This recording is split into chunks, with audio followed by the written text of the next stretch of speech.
بسم اللہ الرحمن الرحیم۔ جن چیزوں سے وضو ٹوٹ جاتا ہے وہ دو قسم کی ہیں۔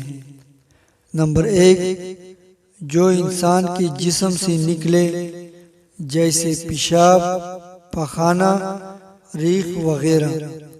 نمبر 2، جو انسان پر طاری ہو جیسے بے ہوشی، نیند وغیرہ۔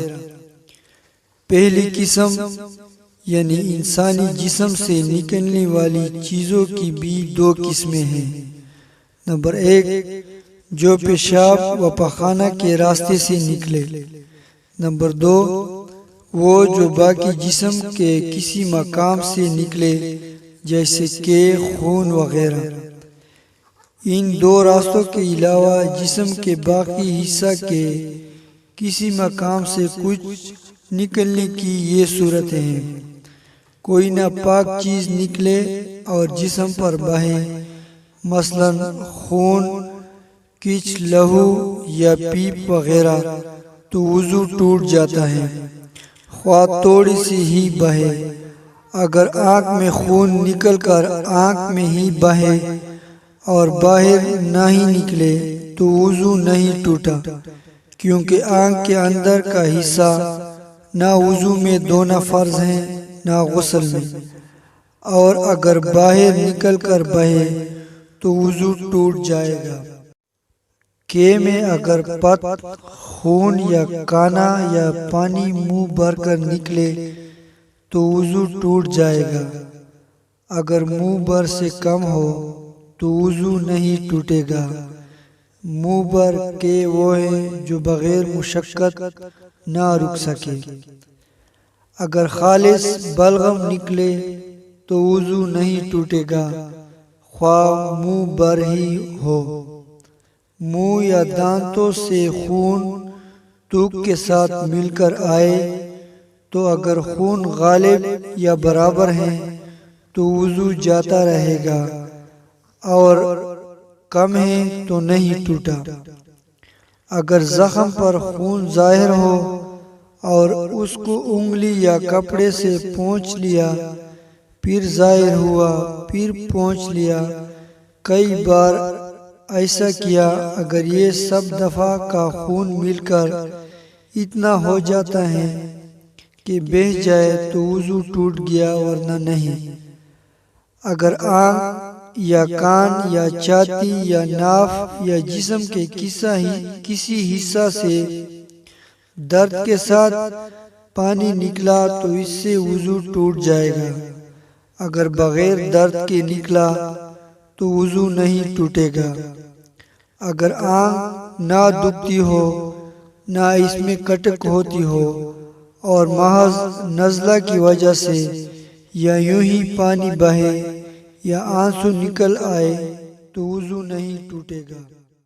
اگر جمع ہوا خون مسور کے دانے کے برابر ناک صاف کرتے وقت نکلے تو وضو باقی رہا۔ وضو توڑنے والی دوسری قسم کی چیزیں یعنی جو انسان پر طاری ہوتی ہیں، اس کی یہ صورتیں ہیں۔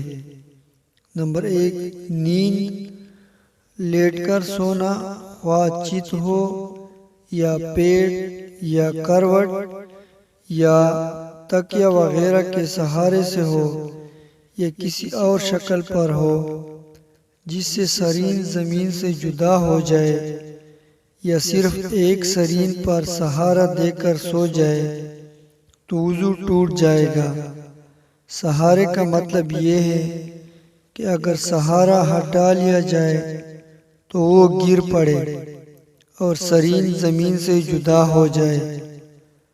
اگر بغیر سہارا لیے کھڑے یا بغیر سہارا لگائے بیٹھ کر سو جائے، یا نماز کی کسی ہیئت پر جو مردوں کے لیے مسنون ہو، مثلا سجدہ یا قاعدے میں مسنونہ ہیئت پر سو گیا تو وضو نہیں ٹوٹے گا۔ اگر دونوں سرین پر بیٹھا ہے، گھٹنے کھڑے ہیں، ہاتھ پنڈلیوں پر لپٹے ہوئے ہیں اور سر گھٹنوں میں ہے تو اس حالت میں سونے سے وضو نہیں ٹوٹے گا۔ نمبر 2، بے ہوشی، خواہ بیماری یا کسی اور وجہ سے ہو، مثلا غشی، جنون، مرگی اور نشہ وغیرہ سے بے ہوشی ہو جائے تو وضو ٹوٹ جاتا ہے، اگرچہ تھوڑی دیر ہی ہو۔ اس کی حد یہ ہے کہ اس کے پاؤں میں لغزش آ جائے۔ نمبر 3، نماز کے اندر کہکہا مارنا، یعنی اس طرح کلکلا کر ہنسنا کہ اس کے برابر والے سن لیں۔ کہکہا وضو اور نماز دونوں کو توڑتا ہے، خواہ عمدن ہو یا سہون۔ اگر نماز کے باہر کہکہا سے ہنسے تو وضو نہیں ٹوٹتا۔ نمبر 4، مباشرت فاحشہ، یعنی عورت اور مرد کی شرمگاہوں کا اس طرح ملنا کہ ننگے ہو تو وضو ٹوٹ جائے گا۔